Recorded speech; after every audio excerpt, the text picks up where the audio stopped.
कि मैं आगे क्या बताने वाला था। देखिए, हमें ये पता है बेटा कि अगर मैं किसी एफ वेक्टर है, मान लेते हैं मेरे पास एक एफ वेक्टर है that is equal to 3i cap plus 4j cap plus 5k cap, ये हमारे पास ये हमें गिवन दे रखा है बेटा।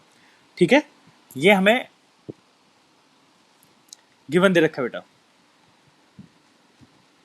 अब देखिए, अब ये सारी चीजें तो हमें पता लगी बेटा।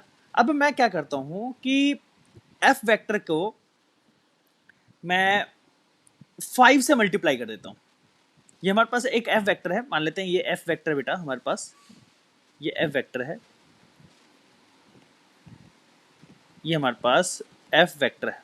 ठीक है बेटा, अब मैं क्या करता हूं, इसको बेटा 5 टाइम्स मल्टीप्लाई कर देता हूं। एफ डैश जो है वो मिल रहा है मेरे को 5 times of F vector, that is equal to, जब मैं मल्टीप्लाई करूंगा तो यहाँ पे 15i cap plus 20j cap plus 25k cap, 25k cap, ये हमारे पास एफ डैश वेक्टर आ गया। तो बेटा ये एफ डैश वेक्टर को अगर मैं डिफाइन करूं, यहाँ पे डायग्राम बनाऊं, ये 5 टाइम्स है बेटा। 5 टाइम्स का मतलब हो गया कि जो इसकी डायरेक्शन, इसकी जो मैग्नीट्यूड है वो 5 टाइम्स बढ़ गया है। ये हमारा एफ डैश वेक्टर होगा। दिस अगर आप लोग थोड़ा सा ऑब्जर्व कर पा रहे हो तो इसका जो लेंथ है वो 5 टाइम्स है इसके कंपैरिजन में। ये हमारे पास एफ वेक्टर है और इसका 5 टाइम्स जब लेंथ की बात करूं तो ये हमारा एफ डैश वेक्टर हो जाता है बेटा। अब अगर मैं यही चीज मैं इसको -5 से एफ डबल डैश की बात कर रहा हूं, मैं अब एफ डबल डैश की बात कर रहा हूं, कोई थर्ड फोर्स है, उसको मैं बोलता हूं कि -5 एफ वेक्टर माइनस से मल्टीप्लाई कर दिया तो अब क्या होगा। तो माइनस वाले केस में इस वाले वेक्टर का ये एफ डबल डैश ये 5 टाइम्स माइनस में डायरेक्शन चेंज होगी। माइनस की वजह से क्या हो रहा है बेटा, यहाँ पे इस माइनस की वजह से क्या हो रहा है बेटा, डायरेक्शन चेंज हो गई है। क्या हो गई चेंज, माइनस की वजह से डायरेक्शन चेंज हो गई है। तो अब देखिए माइनस का, अगर आप लोग इस वाले वेक्टर के बीच में और इस वाले वेक्टर के बीच में, इस वाले वेक्टर के बीच में और इस वाले वेक्टर के बीच में एंगल की बात करें तो ये दोनों वेक्टर्स कैसे हैं बेटा, अपोजिट डायरेक्शन में है, थीटा 180 डिग्री है। क्या मैं इन दोनों को अपोजिट वेक्टर बोल सकता हूं क्या, बताइए यार, इन दोनों को अपोजिट वेक्टर बोल सकता हूं अपोजिट डायरेक्शन में, क्या अपोजिट वेक्टर बोल सकता हूं, बताइए। अपोजिट वेक्टर नहीं कह सकता बेटा, अपोजिट वेक्टर नहीं कह सकता, क्योंकि बेटा मैग्नीट्यूड इक्वल होना बहुत जरूरी है, मैग्नीट्यूड इक्वल होना बहुत जरूरी है। अगर मैं थर्ड चौथा फोर्थ, हाँ एंटी पैरेलल होंगे जरूर, एंटी पैरेलल जरूर होंगे, एंटी पैरेलल के लिए भी बात करेंगे, अभी हम बात करेंगे एंटी पैरेलल के लिए, डिस्कस करेंगे अभी सारी चीजें। तो अब यहाँ पे एफ ट्रिपल फोर्स में लगा देता हूँ, F triple dash that is equivalent to minus of F vector. तो यहाँ पे माइनस एफ का मतलब हो गया कि मैं एक डायरेक्शन चेंज कर रहा हूँ, ये हमारे पास ये हो गया minus F vector that is equal to F triple dash. तो बेटा अगर आप लोग थोड़ा सा ध्यान से देखें तो ये वाला वेक्टर और ये वाला वेक्टर कैसा होगा, ये दोनों वेक्टर्स अपोजिट वेक्टर कहलाएंगे, क्योंकि मैग्नीट्यूड इक्वल है, थीटा इनका दोनों के बीच में 180 डिग्री है, इन दोनों वेक्टर्स के बीच में थीटा 180 डिग्री है। अच्छा मेरे को एक बात आता है, क्या ये वाला एफ वेक्टर और एफ डैश वेक्टर, क्या ये दोनों पैरेलल वेक्टर होंगे, बताइए। ये दोनों पैरेलल वेक्टर होंगे, क्यों, ये वाला वेक्टर और ये वाला वेक्टर पैरेलल वेक्टर होगा, पैरेलल वेक्टर होगा बेटा। मैग्नीट्यूड से हमें लेना देना ही नहीं होता, ओनली ऑन डायरेक्शन से मतलब होता है पैरेलल वेक्टर्स के लिए। तो इन दोनों वेक्टर्स के लिए ये दोनों पैरेलल वेक्टर्स होंगे बेटा, ठीक है। और ये दोनों वेक्टर्स अपोजिट वेक्टर्स होंगे। क्या ये दोनों वेक्टर्स एंटी पैरेलल होंगे, क्या ये दोनों एंटी पैरेलल्स होंगे क्या, बताइए। एंटी पैरेलल में मैग्नीट्यूड का लेना देना नहीं होता कुछ भी, ओनली ऑन एंगल का होता है बेटा। मैं यहाँ पे बता देता हूँ, एंटी पैरेलल में थीटा जो होना चाहिए बस 180 डिग्री होना चाहिए, मैग्नीट्यूड से कोई मतलब नहीं है। अगर मैं बात करूँ एंटी पैरेलल की तो मैग्नीट्यूड का मतलब नहीं है बेटा, मैग्नीट्यूड कुछ भी हो, मैग्नीट्यूड में बी डिफरेंट, तो मैग्नीट्यूड डिफरेंट होगा तो एंटी पैरेलल हो सकता है बेटा। तो अगर आप लोग यहाँ पे ध्यान से देख पा रहे हो कि ये एफ वेक्टर और ये वाला एफ ट्रिपल डैश, ये दोनों कैसे होंगे बेटा, ये दोनों अपोजिट वेक्टर होंगे, है ना। ये वाला और ये वाला कैसे होगा बेटा, ये और ये कैसा होगा, एंटी पैरेलल। ये वाला और ये वाला कैसा होगा बेटा, पैरेलल होगा। तो आई होप आप लोगों को समझ में आ गया होगा, ठीक है बेटा। तो अब मेरे को ये सारी चीजें आप लोगों को समझ में आ गई होगी, ठीक है। अपोजिट वेक्टर का मतलब होता है बस ओनली ऑन डायरेक्शन का अपोजिट हो जाना, मैग्नीट्यूड वाइज सेम होना। अब मैं एक स्टेटमेंट आप लोगों से पूछना चाहता हूं बेटा, आप लोगों से मैं एक स्टेटमेंट पूछना चाहता हूं, क्या all the anti parallel vectors, all the anti parallel vectors, all the anti-parallel vectors are opposite vectors? क्या हम सारे anti parallel vectors opposite vectors कहलाएंगे क्या? स्टेटमेंट ट्रू है या नो? नो, आंसर नो होगा बेटा। ऐसे ही ऑल द अपोजिट वेक्टर्स, क्या opposite vectors are all the opposite vectors are anti-parallel vectors? anti-parallel vectors बिल्कुल यस होगा, बिल्कुल होगा बेटा। तो आई होप आप लोगों को ये पॉइंट समझ में आ गया होगा। अभी यहाँ पे हम लोगों ने 4 वेक्टर्स पढ़ लिए, पैरेलल वेक्टर्स पढ़ लिए, इक्वल वेक्टर्स पढ़ लिया, एंटी पैरेलल पढ़ लिया, एंटी पैरेलल पढ़ लिया, ठीक है बेटा, और अपोजिट वेक्टर्स पढ़ लिया बेटा, ठीक है। इसके अलावा एक और चीज पढ़ ली हम लोगों ने, यूनिट वेक्टर पढ़ लिया, एक हम लोगों ने यूनिट वेक्टर्स पढ़ लिया है। तो ये सारी टर्म्स हम लोगों ने पढ़ लिया है बेटा। आगे की ओर स्लाइड की तरफ चलते हैं, देखते हैं आगे की स्लाइड्स में क्या मिलता है हमें। नेक्स्ट स्लाइड में हमें बोल रहा है बेटा जीरो वेक्टर्स। जीरो वेक्टर्स क्या होता है बेटा, इसको हम लोग नल वेक्टर्स के नाम से भी जानते हैं, नल वेक्टर्स भी के नाम से जानते हैं। Similar to the unit vector, जैसा आप लोगों ने यूनिट वेक्टर में देखा था, नाम से हमें पता लग रहा था कि यूनिट वेक्टर का मैग्नीट्यूड क्या होगा, 1। सिमिलरली यहां पे भी आप बोलोगे कि नल वेक्टर या जीरो वेक्टर्स का मैग्नीट्यूड क्या होगा बेटा, 0। जीरो वेक्टर्स का मैग्नीट्यूड क्या होगा, 0। अब बात आती है कि सर ये इसका मतलब क्या हो, जीरो वेक्टर मतलब क्या होगा। देखिए बेटा, मैं ये बोलूंगा कि मेरे पास एक F1 1 न्यूटन है, ये ईस्ट डायरेक्शन में, या फिर आई कैप बोल देता हूं मैं, आई कैप, किधर बोल रहा हूं, आई कैप F1। F2 में बोल देता हूं -1 न्यूटन, ये माइनस आई कैप डायरेक्शन में, मतलब कि 1 न्यूटन का माइनस आई कैप है। मतलब कि अगर मैं ये ब्लॉक बोलता हूं और इस ब्लॉक के ऊपर F1 का वैल्यू कितना हो जाएगा, 1 न्यूटन आई कैप हो जाएगा, और दूसरा हो जाएगा -1 न्यूटन आई कैप। तो आप बोलोगे कि ये वाला फोर्स एक दूसरे को कैंसिल कर देगा, नेट रिजल्टेंट क्या होगा, तो एफ नेट जो होगा बेटा, क्योंकि ये भी एक रिजल्टेंट वेक्टर होगा, तो यहां पे अगर मैं बोलूं F1 vector minus F2 vector बोलोगे तो ये आपका नल वेक्टर होगा। F net is equal to null vector, है ना बेटा, नल वेक्टर। अब ये बात आती है कि नल वेक्टर्स, तो सर हम लोग तो यार डायरेक्टली यूज कर लेते हैं ये बेटा, जीरो, ये जीरो रिप्रेजेंट करते हैं बेटा। ये मोस्ट अप्रोप्रिएट आंसर नहीं होगा अगर आप इस तरीके से रिप्रेजेंट करते हो। मोस्ट अप्रोप्रिएट आंसर होगा नल वेक्टर इस क्वेश्चन का, ठीक है। अगर आप लोगों को ऑप्शन के अंदर ये ऑप्शन भी दे रखा है और ये ऑप्शन भी दे रखा है, अगर आप ये टिक करके आओगे तो ये ऑप्शन गलत हो जाएगा आपका, ये ऑप्शन बिल्कुल एग्जैक्ट करेक्ट होगा। हाँ, वो अलग बात है, ये ऑप्शन में दिया ही नहीं है, ये वाला चीज ऑप्शन में दिया ही नहीं है, ये ऑप्शन में दे रखा, तो आप इसे करेक्ट करके आइएगा, इसे करेक्ट कर सकते हैं, कोई दिक्कत नहीं है।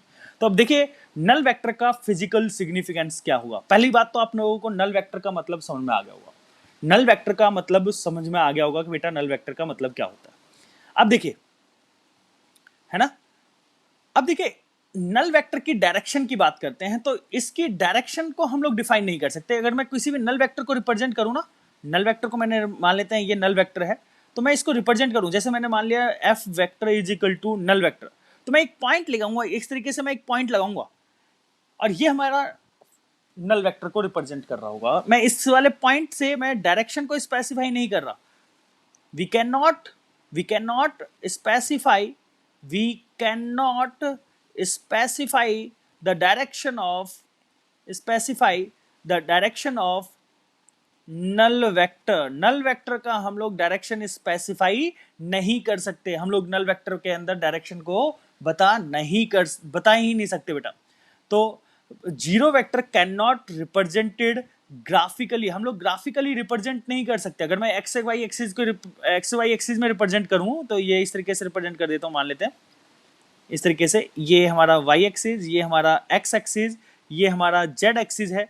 और अगर मैं नल वेक्टर को रिप्रेजेंट करना चाहूँ तो नल वेक्टर बेटा ये आपको ओरिजिन पे दिख रहा होगा। तो ग्राफिकली आप लोग स्पेसिफाई नहीं कर सकते, इसका एक्स कंपोनेंट नहीं बता सकते, वाई कंपोनेंट नहीं बता सकते, जेड कंपोनेंट नहीं बता सकते आप। तो सिंपल एक नल वेक्टर बनेगा, ये बात आप लोग ध्यान रखिएगा। We can not specify the direction of null vector. Direction of null vector undefined होती है, हम लोग स्पेसिफाई नहीं कर सकते बेटा। तो ये बात आप लोगों को समझ में आती होगी कि जीरो वेक्टर या नल वेक्टर क्या होता है, नल वेक्टर क्या होता है बेटा। आई होप आप लोगों को इतना समझ में आ गया होगा। नेक्स्ट स्लाइड की तरफ चलते हैं। How is vector calculation is perform. Vector calculation से परफॉर्म करने से पहले हम लोग दो तीन वेक्टर्स और हैं जो कि इस स्लाइड्स के अंदर हम लोगों ने बनाया नहीं है, स्लाइड को हम लोगों ने नहीं डिस्कस करा, तो कोई बात नहीं बेटा, स्लाइड्स को हम लोगों ने नहीं ड्राइव करा। यहाँ पे मैं एक मिनट थोड़ा सा वॉल्यूम तेज कर देता हूँ, शायद मेरे हिसाब से वॉल्यूम कम है। हाँ, वॉल्यूम अब तेज हो गई है ना। चलिए अब देखिए, एक होता है कोप्लेनर वेक्टर। क्या होता है बेटा? Coplanar vector. This is the coplanar vector. What is the meaning of coplanar vector? Coplanar vector का मतलब क्या होता है बेटा? कोप्लेनर वेक्टर्स, जैसे नाम से मतलब हमें समझ में आ रहा है, कोप्लेनर, को का मतलब है सेम, को का मतलब होता है सेम, और प्लेनर का मतलब है प्लेन। तो कोप्लेनर मतलब कि एक ऐसे वेक्टर्स जो कि सेम प्लेन में लाई करने वाले हों, ऐसे वेक्टर्स जो कि सेम प्लेन में लाई करते हो, those vectors are called coplanar vector. For example मैं एक प्लेन बनाता हूं बेटा, यहाँ पे देखिए एक प्लेन मैं बनाता हूँ, यहाँ पे एक प्लेन मैंने बना दिया। देखिए इसको थोड़ा सा, यहाँ पे मेरे पास अपना ऐप है नहीं जो कि मैं प्लेन को रिप्रेजेंट करूँ। चलिए ये मैंने मान लिया एक बोर्ड का प्लेन है, ये मेरा एक बोर्ड का प्लेन है, ये वाला प्लेन है ना बेटा। मैं इसको हाँ, इसको, ये मेरा एक बोर्ड का प्लेन है बेटा, ये पूरा एक बोर्ड का प्लेन है। इसको आप इस तरीके से समझिए कि जैसे ये एक पूरा जो ये वाला पूरा जो है एक टेबल, आपका बेड जो है, मान लेते हैं एक बेड है, बेड के जो फ्लैट सरफेस है ये आपके ये प्लेन है मान लेते हैं, ठीक है बेटा। और उस पे आपके तीन वेक्टर्स जो है पेन के थ्रू रिप्रेजेंट कर रहे हैं। मान लेते हैं एक पेन जो है वो कुछ इस तरीके से एरो से रिप्रेजेंट हो रहा है, दूसरा पेन कुछ इस तरीके से रिप्रेजेंट हो रहा है, तीसरा पेन जो है ये हमारा ए वेक्टर है बेटा, ये हमारा बी वेक्टर है, तीसरा पेन जो है वो पेन कुछ इस तरीके से रिप्रेजेंट हो रहा है। क्रॉस का मतलब होता है बेटा, क्रॉस मैग्नेटिक फील्ड आप लोगों ने पढ़ा होगा। क्रॉस मतलब क्या होता है बेटा? इनवर्ड या outward? Inward. This is the inward, मतलब कि एक ऐसे तरीके से मैं कह सकता हूं, ये अंदर की ओर होगा एक वेक्टर, ये मैंने सी वेक्टर माना और ये सी वेक्टर अंदर की ओर है, प्लेन के परपेंडिकुलर है बेटा, प्लेन के परपेंडिकुलर है, इस तरीके से अंदर की ओर होगा। हाँ, आउटवर्ड भी मैं बना लेता हूँ बेटा, कोई नहीं, अभी फिलहाल हाँ वेट वेट वेट, ये मैं अभी आपको कॉन्सेप्ट क्लियर करना चाह रहा हूँ बेटा। ये डॉट है, ये डॉट जो है ये आउटवर्ड रिप्रेजेंट कर रहा है ना। मेरे को भी बताइए, अगर मैं आप लोगों से ये बोलूँ कि ये हमारे पास ये डी वेक्टर है, मेरे को ये बताएं कि इस सिस्टम के अंदर दो ऐसे वेक्टर्स बताइए जो कि कोप्लेनर है। कोप्लेनर वेक्टर्स के डायरेक्शन बताइए, कौन कौन से वेक्टर कोप्लेनर है बताइए, जो कि सेम प्लेन में लाई कर। ए वेक्टर हमारा प्लेन के अंदर लाई कर रहा है, बी हमारा सेम प्लेन के अंदर लाई कर रहा है, ए और बी जो है वो सेम प्लेन के अंदर लाई कर रहे हैं, ठीक है। अच्छा, सी एंड डी जो है वो हमारा सेम प्लेन के अंदर लाई कर रहा है, सी और डी हमारा सेम प्लेन के अंदर लाई कर रहा है। सेम प्लेन कौन सा सर? अब बात आती है सेम प्लेन कौन सा सर, अब बात आती है सेम प्लेन कौन सा सर। तो देखिए सेम प्लेन हम इस तरीके से बात करेंगे, एक ऐसा प्लेन जो कि इस तरीके से पास हो रहा होगा, इस तरीके से मैं बताता हूं, इस तरीके से।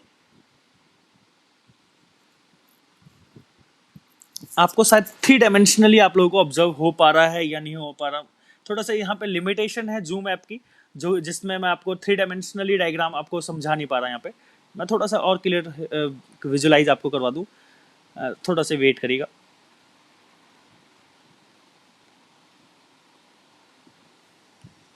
ये हमारा बी वेक्टर, ये हमारा बी वेक्टर था, ठीक है बेटा। तो अब देखिए ए वेक्टर और बी वेक्टर तो हमारा कोप्लेनर होगा, A and B, A and B are coplanar vectors, ये दोनों हमारा कोप्लेनर वेक्टर्स होगा, ठीक है बेटा। अब देखिए दो वेक्टर्स की बात करें यहां पे डी और सी की, डी और सी की बात करते हैं बेटा। तो डी और सी के लिए मैं पहले बी और ए को हटा देता हूं, बी और ए को हटा देता हूं, बी और ए को हटा देता हूं, और ये प्लेन भी हटा देता हूं, ये प्लेन भी हटा देता हूं। ठीक है बेटा। अब मैं एक नया प्लेन ड्रॉ करता हूं, वो हमारा प्लेन कुछ इस तरीके का होगा, वो प्लेन कुछ इस तरीके का होगा, जो कि कुछ इस तरीके से एक ये प्लेन आपको ऑब्जर्व हो पा रहा है। ये कुछ प्लेन, ये एक प्लेन पास हो रहा है, नोट एक प्लेन आपको थोड़ा सा विजुलाइज तब हो पाता अगर बोर्ड पे समझा रहा होता, तो थोड़ा सा आप लोगों को विजुलाइज हो पा रहा होता। एक एक ऐसा प्लेन जो कि इसके थ्रू पास हो रहा है, दोनों वेक्टर्स से पास हो रहा है, तो ये मैं बोलूंगा कि डी और सी हमारा कोप्लेनर वेक्टर्स होंगे, क्योंकि आउटवर्ड और इनवर्ड है ना, एक ऐसा प्लेन जिसके अंदर ये दोनों वेक्टर्स लाई कर रहे हैं। तो डी और सी हमारा कोप्लेनर वेक्टर हो जाएगा बेटा। तो आई होप आप लोगों को ये पॉइंट थोड़ा सा समझ में आया है। कितना समझ में आया पता नहीं, मुझे नहीं पता, आप लोग ही बताओगे इस चीज़ को। किसी को कोई डाउट है तो पूछ सकते हो आप लोग। बोलिए बच्चों, बोलिए किस क्लियर, क्लियर बच्चों?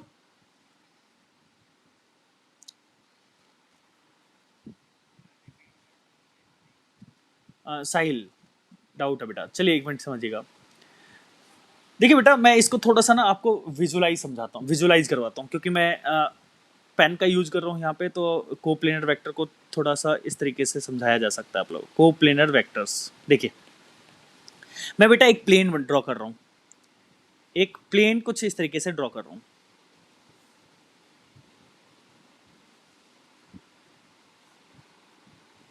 ये प्लेन आप लोग को समझ में आ रहा है क्या प्लेन है? ये प्लेन समझ में आ रहा है बेटा? प्लेन मतलब समझ में आता है आपको प्लेन क्या है?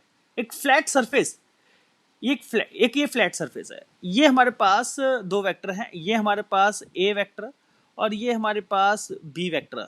तो आप लोगों को ए और बी, तो आप लोगों को क्लियरली विजुलाइज हो पा रहा होगा कि ए और बी क्या है बेटा, कोप्लेनर वेक्टर्स हैं। ए और बी तो आपको क्लियरली विजुलाइज हो पा रहा होगा, है ना बेटा? विजुलाइज हो पा रहा है? कोई डाउट है? चले चलिए अब हम बात करते हैं, ए और बी को हटा देते हैं क्योंकि ए और बी तो कोप्लेनर है।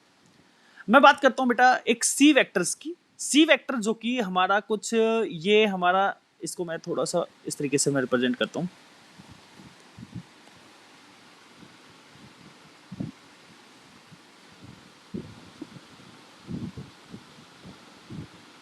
ये हमारा सी वेक्टर है, ठीक है बेटा, और ये हमारा डी वेक्टर है। आई होप आप लोगों को क्लियरली विजुलाइज हो पा रहा होगा। विजुलाइज हो पा रहा है बेटा? विजुलाइज हो पा रहा है सी और डी? ये हाँ, अब देखिए समझिएगा, मैं एक ऐसा प्लेन ड्रॉ कर रहा हूँ बेटा, एक ऐसा प्लेन ड्रॉ कर रहा हूँ जिसके अंदर ये दोनों वेक्टर्स लाई कर रहे हो। तो मैं एक ऐसा प्लेन इस तरीके से ड्रॉ कर रहा हूँ। ये हमारा एक ऐसा प्लेन है जो कि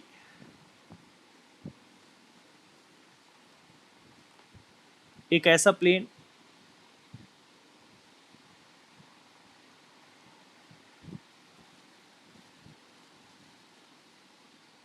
ये हमारा एक ऐसा प्लेन है जिसके अंदर ये दोनों वेक्टर्स लाई कर रहे हैं।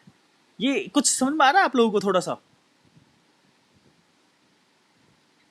ये है ना बेटा, ये दोनों वेक्टर्स, अब देखिए ये तो फ्लैट था, ये वाला फ्लैट सरफेस माना था हम लोगों ने।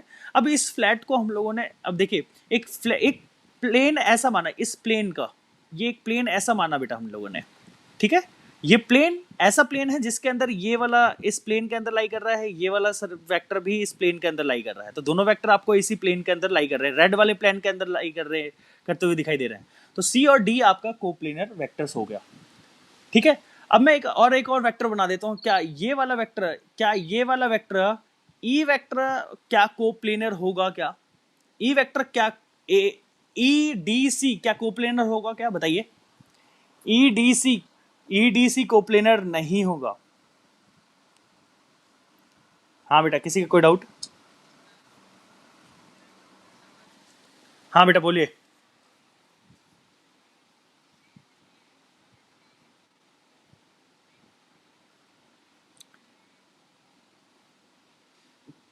तो भी कोप्लेनर हो जाएंगे बेटा। ये लो, मैं इसको सी को हटा देता हूँ, इस सी को हटा देता हूँ और सी को मैंने ये लिख दिया, ये हमारा सी वेक्टर। अभी भी ये दोनों सेम प्लेन में लाई कर रहे हैं। है ना। अगर मैं इसको इस तरीके से बोल देता हूँ, चलिए इसको मैं इस तरीके से बोलता हूँ, इसको मैं ई को हटा देता हूँ, और ये हमारा कुछ एक ऐसा वेक्टर मैं मान लेता हूँ, एक ऐसा प्लेन मान लेता हूँ इस तरीके का, इस तरीके का प्लेन मान लेता हूँ।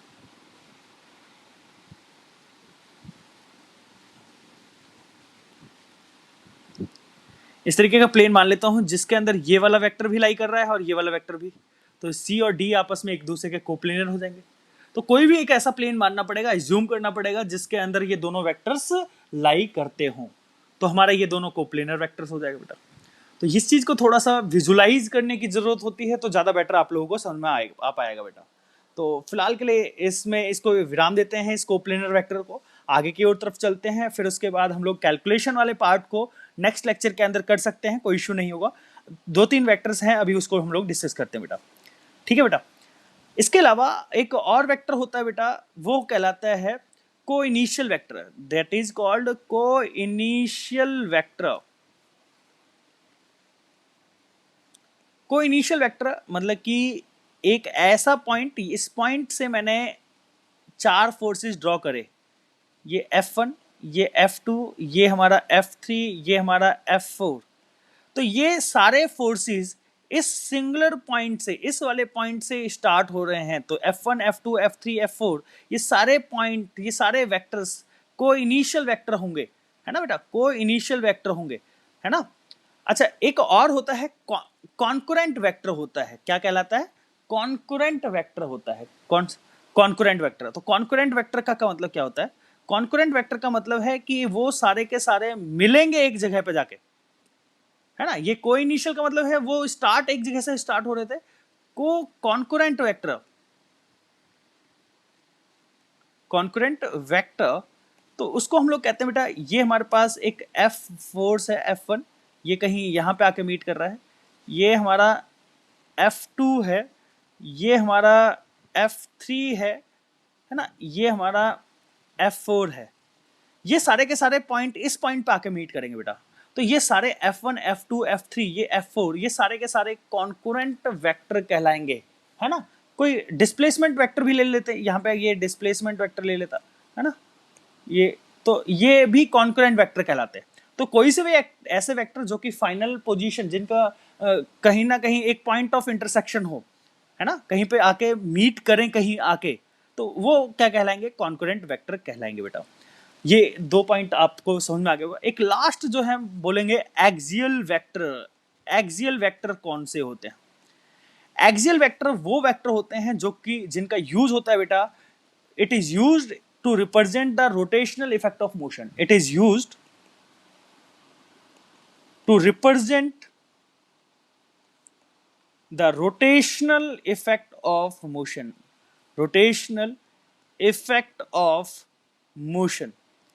It is used to represent the rotational effect of motion.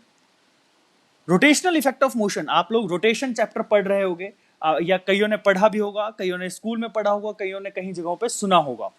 तो अगर जिन्होंने नहीं सुना कोई बात नहीं, अभी फिलहाल इस वेक्टर के बारे में समझ लीजिए। It is used to represent the rotational effect of motion are called axial vector, those are called axial vector. इनको हम लोग एक्सियल वेक्टर कह सकते हैं, इनको हम लोग एक्सियल वेक्टर कह सकते हैं। इसका एग्जाम्पल के तौर पे अगर मैं बात करूं तो एग्जाम्पल मैं ले सकता हूं बेटा alpha, that is the angular acceleration, angular acceleration कह सकता हूं बेटा। Omega angular velocity, angular velocity, ये सारी टर्म्स आप लोग पढ़ोगे बेटा, रोटेशन मोशन में अंदर पढ़ोगे। Theta angular displacement, angular displacement. Torque, torque is also, torque भी रोटेशनल इफेक्ट ऑफ मोशन को रिप्रेजेंट करने के लिए यूज होता है। तो alpha angular acceleration, omega angular velocity, theta angular displacement, tau, tau से सिंबल से रिप्रेजेंट होता है torque, this is called tau, Haryana वाला टाउ, है ना, आप लोग समझ सकते हो इस चीज को, ठीक है बेटा। अब देखिए यहाँ पे टाउ की बात करते हैं, तो टाउ की बात करें तो ये देखिए, ये हमारा कोई भी पार्टिकल कोई भी रोटेशन मोशन कर रहा है या सर्कुलर मोशन परफॉर्म कर रहा है, सर्कुलर मोशन या रोटेशन मोशन परफॉर्म कर रहा है। मान लेते हैं ये पार्टिकल कुछ इस तरीके से घूम रहा है बेटा, इस तरीके से घूम रहा है बेटा। तो अभी यहाँ पे ये जो एक्सिस ऑफ रोटेशन है, this is called axis of rotation, ये हमारा एक्सिस ऑफ रोटेशन, ध्यान से सुनिएगा, मैं दोबारा से समझाता हूँ इसको, थोड़ा सा ज़्यादा बेटर समझ में आएगा।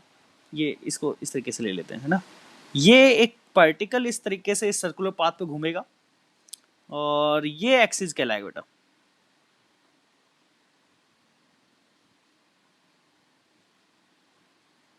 ये एक्सिस कहलाएगा, ठीक है बेटा। इस एक्सिस पे ही घूम रहा है। ये इस तरीके से कोई पार्टिकल, इस पार्टिकल की बात कर रहा हूँ, ये पार्टिकल कुछ इस तरीके से इस सर्कुलर पाथ पे घूम रहा है बेटा, ठीक है। अब देखिए, ध्यान रखिएगा, एक्सियल वेक्टर की जो बात कर रहा हूँ, axial vector, its direction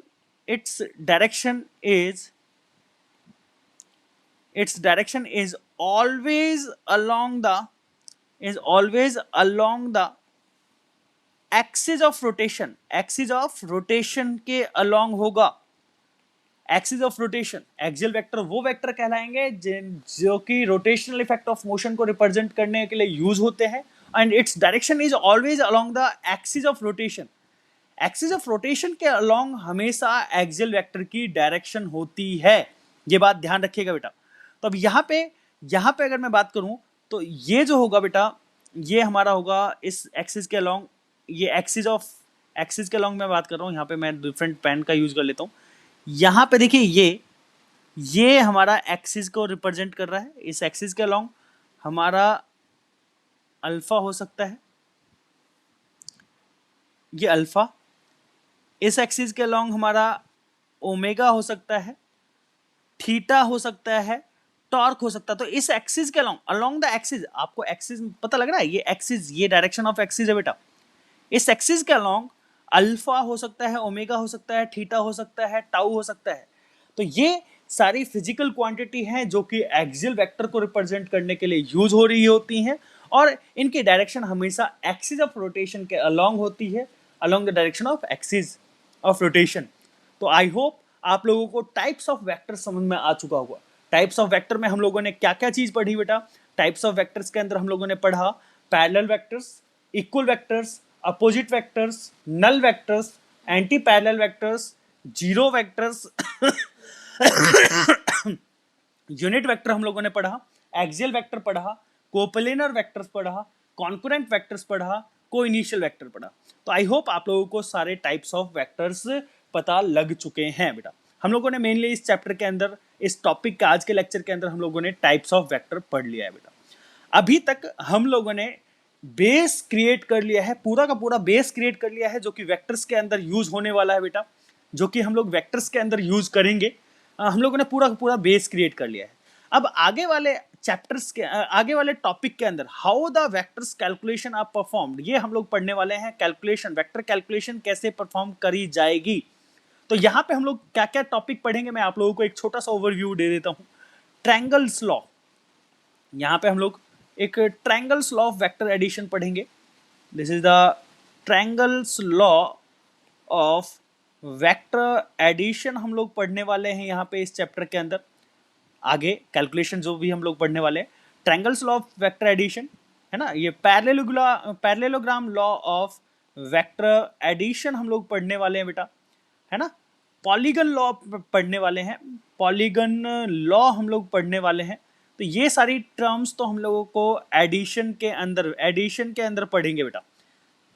triangle law of vector addition, parallelogram law of vector addition, polygon law, vector subtraction हम लोग पढ़ने वाले हैं। वेक्टर सब्ट्रैक्शन आगे वाले चैप्टर्स के अंदर हम लोग क्या पढ़ेंगे, वेक्टर सब्ट्रैक्शन पढ़ने वाले हैं। इसके अलावा दो चीजें और पढ़ेंगे हम लोग, प्रोडक्ट ऑफ वेक्टर्स, मतलब कि मल्टीप्लिकेशन ऑफ वेक्टर्स हम लोग पढ़ने वाले हैं। नेक्स्ट आगे के जो भी लेक्चर्स होंगे, मल्टीप्लिकेशन ऑफ वेक्टर दो तरीके से हम लोग पढ़ेंगे। एक हम पढ़ेंगे डॉट प्रोडक्ट पढ़ेंगे, और दूसरा हम लोग पढ़ेंगे डॉट प्रोडक्ट, और दूसरा हम लोग पढ़ेंगे क्रॉस प्रोडक्ट। ये मैं जस्ट आप लोगों को ओवरव्यू दे रहा हूँ बेटा, ये जस्ट मैं आप लोगों को ओवरव्यू दे रहा हूँ ताकि आप लोग आगे के लिए रेडी रहो। अभी तक हम लोगों ने अपना बेस बना लिया है कि किस तरीके के वेक्टर्स होते हैं, क्या क्या चीज़ हम लोग वेक्टर्स के लिए यूज करने वाले हैं, वो सारी चीज़ें हम लोगों ने बेस क्रिएट कर लिया है। अब बेस बनाने के बाद हम लोग कैलकुलेशन के ऊपर आएंगे कि वेक्टर अलजेब्रा, जो कि वेक्टर कैलकुलेशन जो भी हम लोग पढ़ेंगे इसमें वेक्टर एल्जेब्रा हम लोग जनरली पढ़ने वाले हैं। वेक्टर कैलकुलेशन मतलब कि वेक्टर एल्जेब्रा। एक और बहुत ही इंपॉर्टेंट टॉपिक हम लोग रह गया है, जो कि मैंने आप लोगों को बताया नहीं। रिजोल्यूशन ऑफ वेक्टर पढ़ना है हमें। Resolution of vector, resolution of vectors हमें पढ़ना है। वेक्टर रिजोल्यूशन का हम लोग वेक्टर रिजोल्यूशन या rectangular component of vector in 2 dimension, यहाँ अरे यार हाँ इसको हम लोग यहाँ पे लिखते हैं। हाँ, rectangular component of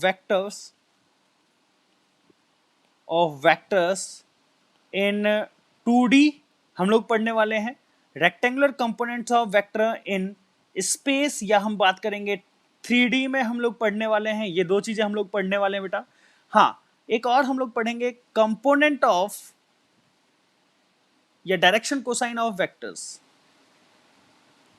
direction cosine वो हम लोग इसी चीज के अंदर पढ़ेंगे बेटा, कोसाइन ऑफ वेक्टर या वेक्टर कंपोनेंट की बात कर सकते हैं हम लोग। तो ये सारी टर्म्स हम लोग पढ़ने वाले हैं। तो आगे के लेक्चर्स के मैंने एक छोटा सा ओवरव्यू आप लोगों को दे दिया बेटा। आगे के लेक्चर्स के अंदर हम लोग क्या क्या चीज़ पढ़ेंगे, हमारा वेक्टर्स कम से कम अभी भी ये मान के चलिए 4 से 5 लेक्चर लगेगा, जो कि हम लोग जिसके अंदर थियोरिटिकल पोर्शन कवर करेंगे बेटा। 2 लेक्चर तो हमारा अभी बेस क्रिएट करने में लगा, जो कि इंट्रोडक्शन वाला पार्ट था। अब आगे के 5 लेक्चर और मान के चलिए, जिसमें हम लोग वेक्टर्स के छोटे से लेके हाई लेवल तक के क्वेश्चंस को सॉल्व करेंगे बेटा, है ना। नॉन मेडिकल, मेडिकल, जहाँ पे भी क्वेश्चन आते होंगे, जिस तरीके के क्वेश्चन आते होंगे, सारे हम लोग क्वेश्चन सॉल्व करेंगे बेटा यहाँ पे। तो आप लोग रेडी रहिएगा बेटा, क्लासेस मिस मत करिएगा, ये आप लोगों से रिक्वेस्ट है। और क्लासेस जैसे ही आप कंटिन्यू रखोगे, आप लोगों का इंटरेस्ट उसी तरीके से बनता रहेगा। विश्वास मानिएगा, सारी चीज़ों का सॉल्यूशन मैं आप लोगों को प्रोवाइड करूंगा, किसी भी तरीके से प्रॉब्लम नहीं आने दूंगा। बस ये मीटिंग ऑफ करता हूं बेटा, ठीक है। और एक बार दोबारा से रीज्वाइन करिएगा, सभी के सभी दोबारा से रीज्वाइन करिएगा एक बार। हाँ शुभम मदन बाल, कुछ कह रहे हो आप? हाँ ठीक है बेटा, एक बार मीटिंग ऑफ कर रहा हूँ और दोबारा से ज्वाइन करिएगा सभी के सभी।